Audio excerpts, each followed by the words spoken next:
Bonjour messieurs, dames. Alors aujourd'hui, on commence la capsule sur les fonctions mécaniques complexes. Donc là, vous venez de voir les fonctions mécaniques élémentaires, qui étaient des choses simples. Là, on rentre dans les fonctions mécaniques complexes. Il va y avoir deux capsules. Celle-ci va parler des transmissions de mouvement. La prochaine va parler des transformations de mouvement.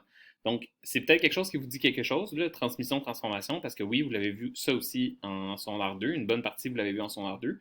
Donc, c'est une révision, ça ne devrait pas être trop long. Je vais ajouter quelques petites informations. Je le rappelle pourquoi c'est super important qu'on le revoie en secondaire 3. Pourquoi? Parce que ça fait partie de votre examen du ministère en secondaire 4. Donc, même la capsule d'avant, elle fait partie de votre examen du ministère. Donc, encore une fois, je vous le répète, ça va être quelque chose de pratique que vous ayez les vidéos. Comme ça, si vous voulez les réécouter l'année prochaine en révision pour vos examens du ministère, vous allez pouvoir le faire. Alors, voilà, on commence. Donc, rappel rapide de c'est quoi tout ça. Donc, à la place d'être une seule pièce, quand on va parler de fonctions mécaniques complexes, c'est que là, on va parler d'un système, donc de plusieurs pièces qui agissent ensemble. Euh, on va pouvoir voir qu'il y en a qui vont être des transmissions de mouvement, puis il y en a d'autres qui vont être des transformations de mouvement.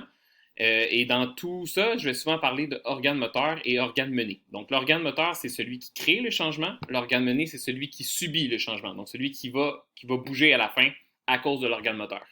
Des fois, on va parler de l'organe intermédiaire. L'organe intermédiaire, c'est l'organe qui va aider l'organe moteur à aller faire bouger l'organe mené à la fin.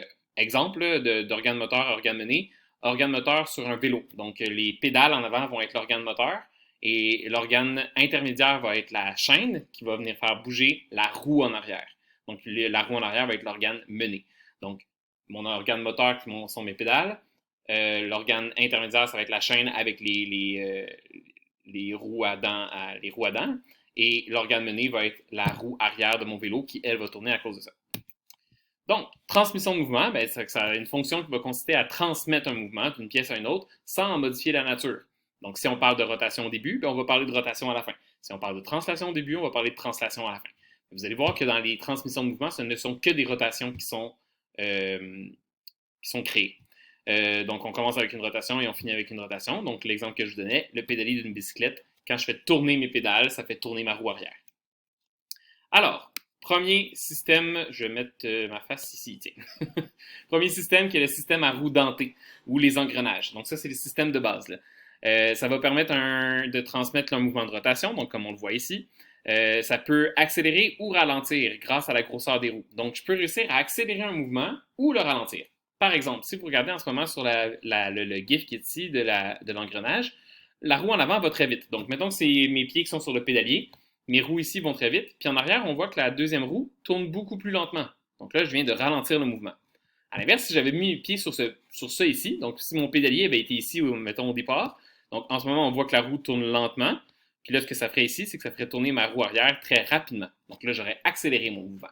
Donc quand on va changer les roues comme ça, la grosseur des roues, on va pouvoir accélérer les mouvements ou les ralentir, ou on pourrait garder la même vitesse. Mais pour garder la même vitesse, il faudrait avoir deux roues de la même grandeur. On peut changer le sens du mouvement. Donc, ça va dépendre du nombre de roues dentées qu'on va mettre. Donc, vous voyez ici, on a deux roues. J'en ai une qui tourne dans le sens inverse des aiguilles d'une montre. Puis j'en ai une ici qui tourne dans le sens des aiguilles d'une montre. Donc, ils ne tournent pas dans le même sens.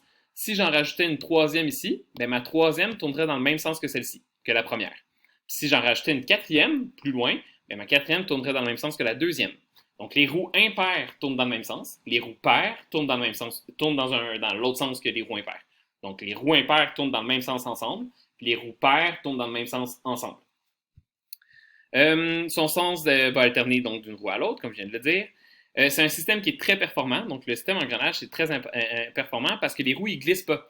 Et ils s'emboîtent les unes dans les autres. Donc, comme ils s'emboîtent les unes dans les autres, la puissance donnée va être vraiment bien transmise. Donc, on va pouvoir mettre plus de force pour pouvoir réussir à faire cette transmission de mouvement.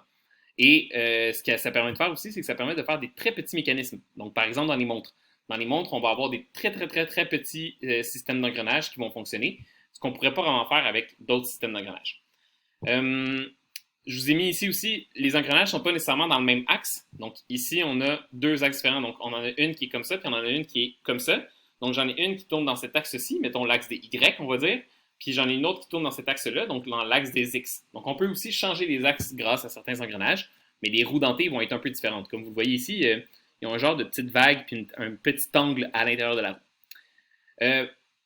Point négatif des systèmes à roues dentées, c'est que souvent, il va falloir mettre du lubrifiant à l'intérieur des roues dentées pour que ça fonctionne correctement, parce que sinon, la friction pourrait venir au point que ça bloque. Donc ça, c'est le petit point négatif des roues dentées. Ensuite, le système de roues à friction, même principe. Je ne sais pas pourquoi elle part pas. Dans vos diapos, vous allez pouvoir le faire partir. C'est une petite vidéo qui montre. C'est le même principe que les systèmes d'engrenage, sauf qu'à la place, comme vous le voyez, il n'y a pas d'engrenage. C'est vraiment la friction entre les deux. Donc, les deux roues qui sont collées les unes sur les autres vont entraîner le mouvement vers l'autre. C'est beaucoup moins coûteux à faire, c'est beaucoup moins complexe à créer aussi, sauf que c'est moins performant. Pardon. Donc, c'est un peu moins performant par contre, parce que faut vraiment qu'il y ait la bonne friction. Du moment qu'il n'y a pas tout à fait la bonne friction, ça se peut que la roue fonctionne moins bien.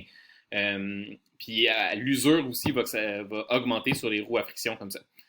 Sauf que l'avantage que le VIA, par contre, il est beaucoup plus silencieux que le système engrenage. Donc, ça va dépendre de ce qu'on veut faire. Si on veut quelque chose de très silencieux, on va pouvoir utiliser ça à la place.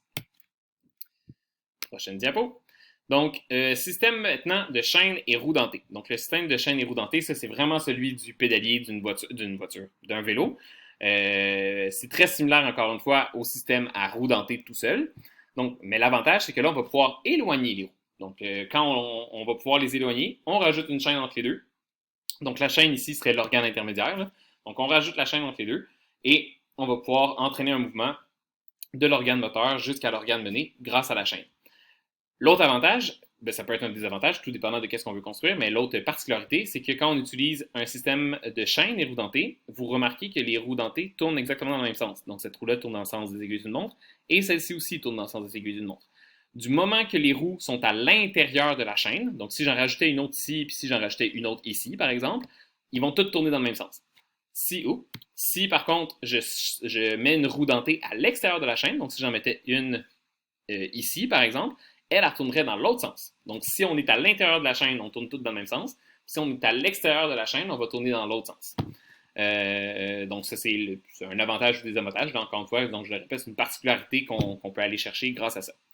Sauf que ça va nécessiter, encore une fois, comme le système de roue dentée tout seul, l'engrenage, ça va nécessiter quand même beaucoup de lubrification pour être sûr que ça fonctionne bien. D'ailleurs, là, normalement, vous devriez, si vous avez un vélo, vous devriez commencer déjà à l'avoir un peu sorti parce qu'il fait beau depuis quelques semaines. Habituellement, quand on commence notre saison de vélo, il faudrait graisser notre chaîne avec une lubrification quelconque. Donc, je rappelle, on les a vus dans la capsule précédente. On a des lubrifiants liquides qui vont être des huiles, puis on a des lubrifiants qui vont être semi-solides ou semi-liquides, là, comme la vaseline ou comme la graisse. Donc, il y a des choses qui se vendent chez Canadian Tire ou dans n'importe quelle quincaillerie, en fait, là, pour vraiment les chaînes de vélo. Le WD-40, j'en ai une justement ici parce que je viens de le faire sur mon vélo. Donc, ça ici, le WD-40, c'est une huile, on pourrait dire. C'est un liquide très lubrifiant qu'on peut utiliser sur plein de choses, dont les chaînes de vélo. Ça fonctionne très bien. Ça va aider donc votre système à mieux fonctionner sans trop le briser. Donc, ça, c'est quelque chose de très important à faire sur nos chaînes de vélo ou sur n'importe quel principe de chaîne éroudante. Avant-dernier système qui est le système de courroie et poulie. Donc, courroie et poulie, encore une fois, fonctionne un peu comme le système de roue dentée et chaîne, sauf que là, à la place, c'est des roues à friction, ou des poulies, avec une courroie. Donc, c'est composé d'une courroie et d'une poulie, comme dans une corde à linge. Donc, le principe de la corde à linge, c'est vraiment ce principe-là, là, de courroie et poulie. Donc, on a la corde comme telle qui est la courroie. Puis, de chaque côté ou à chaque bout de la corde à linge, on va avoir des poulies qui vont être là. Donc, la courroie, c'est l'organe intermédiaire. Les poulies, c'est les organes moteurs et menés. Moins cher, moins d'entretien, encore une fois, que la chaîne et roue dentée. Moins complexe à créer. Habituellement, on n'a pas vraiment besoin de mettre de lubrification. Ça peut arriver, mais pas trop, parce que si on lubrifie trop, la courroie ne glissera pas. Donc, il ne faut pas vraiment trop lubrifier ça, parce que sinon, ça ne marchera pas. Ça se peut qu'on doive lubrifier l'essieu ici, là, donc où est-ce que ça tourne comme tel, mais clairement pas la partie où on met la courroie, parce que sinon, la courroie va juste glisser, puis elle n'avancera jamais, ce qui ne sera pas pratique. Donc, le point négatif, par contre, des systèmes à courroie et poulie, c'est que ça arrive souvent que la courroie va débarquer. Donc, elle va tomber. Donc, ça va interrompre la transmission. Il faut aller la replacer. Puis, ça peut arriver aussi que ça va casser. Si la courroie casse, il faut la changer. Il faut trouver la bonne longueur. Pas super pratique. Donc, ça, c'est le point négatif des courroies et poulies. Ça a tendance à tomber. Et si ça casse, c'est quand même difficile à changer. Et finalement, dernier système qui est le système de roue dentée et vis sans fin. Donc, la vis sans fin, la vis sans fin, c'est ça ici. Donc, c'est une genre de vis qui tourne sur elle-même. Et le rail qui est créé avec la vis sans fin va faire tourner ici une roue dentée. Dans tous les cas ici, là, je ne pouvais pas vraiment vous dire lequel est l'organe moteur, lequel est l'organe mené. Ça dépend de où est-ce qu'on va mettre la force. Okay? Donc, ici, je pourrais mettre ma force là, je pourrais mettre ma force là, ça ne change rien. Même chose ici, je pourrais mettre sur n'importe lequel. Ah, même chose ici. Et même chose ici, je pourrais mettre ma force sur un des deux, ça marcherait. Mais ici, dans le système de roue dentée et vis sans fin, la force, il faut absolument la mettre sur la vis sans fin. Pourquoi? Parce que faire tourner une vis sans fin dans le vide, ça ne sert à rien. Si je fais tourner ma vis sans fin, par contre, elle va amener le mouvement de rotation de ma roue dentée et c'est ça qu'on veut. Okay? Mais si je vais faire tourner ma roue dentée pour aller faire tourner ma vis sans fin, je mène à rien en faisant ça.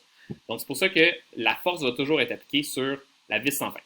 Donc, puis, ah oui, c'est ça. L'autre chose, c'est que ça, les autres ici, tous ces mouvements-là, je pouvais accélérer, ralentir le mouvement, tout dépendant de la grosseur.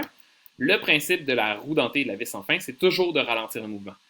Même si je mets full rapidité sur ma vis sans fin, ma roue dentée va toujours rouler plus lentement que ma vis sans fin. Donc, le but de ça, c'est quand on va vouloir aller chercher justement une rapidité un peu moins grande, on va pouvoir utiliser ce système-là. Le sens de rotation va varier en fonction de la position de la roue. Donc, si je mets ma roue en dessous, vous voyez en ce moment, elle tourne dans le sens inverse des aiguilles d'une montre. Mais si je mettais ma roue en haut, là, elle tournerait dans le sens des aiguilles d'une montre. Donc, faut vérifier la position de la roue par rapport à la vis. Quand on arrête de tourner la vis, le mouvement il arrête tout de suite, même si. C'est ça. Et donc, c'est utile pour du serrage. Ah oui, c'est ça. Donc, même si on arrête, ça va bloquer. Donc, il ne pourra pas délousser. Si j'arrive ici puis je lâche le mouvement ici, ça peut continuer à rouler tranquillement, puis ça se peut que même ça revienne dans l'autre sens.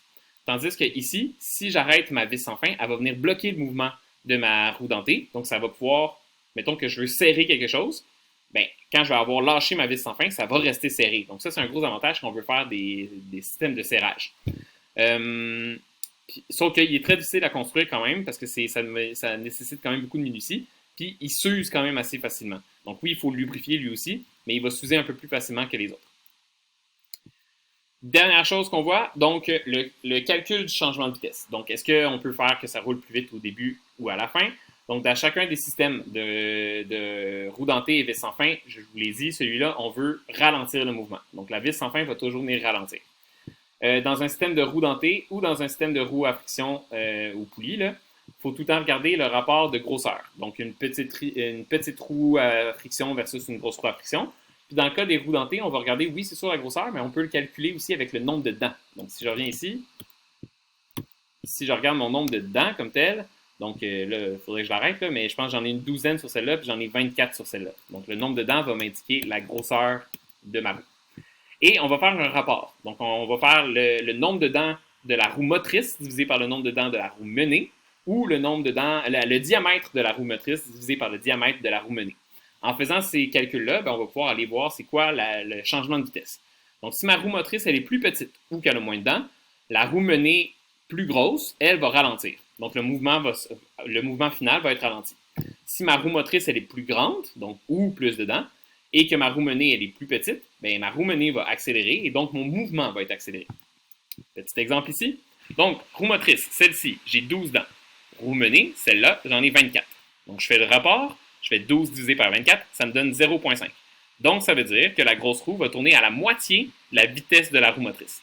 Donc, si elle tourne à 4 tours minute, mettons, ben, c'est pas très rapide. Mettons, on va dire 4 tours seconde. Donc, elle fait 4 tours en une seconde. Mais elle, pendant ce temps-là, elle va avoir le temps d'en faire 2 en une seconde. Donc, elle va avoir vraiment ralenti.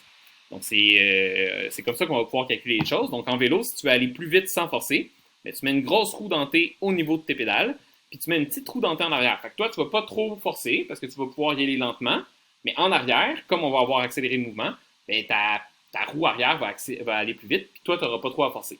À l'inverse, si tu veux monter une côte, donc que tu ne veux pas aller trop vite parce que tu veux pouvoir mettre toute la force pour pouvoir monter ta côte, ben, tu te mets une petite roue en avant, tu te mets une grande roue en arrière. Donc toi, tu vas pouvoir faire des petits mouvements rapides sans trop forcer. Puis en arrière, ça va faire tourner ta roue quand même fort, puis ça va pouvoir faire monter ton bicycle plus facilement. Donc voilà. Donc les exercices sont ici. Il n'y en a pas beaucoup pour celui-là. Prochaine capsule, il va en avoir un peu plus. Donc c'est tout pour aujourd'hui. Bonne fin de journée.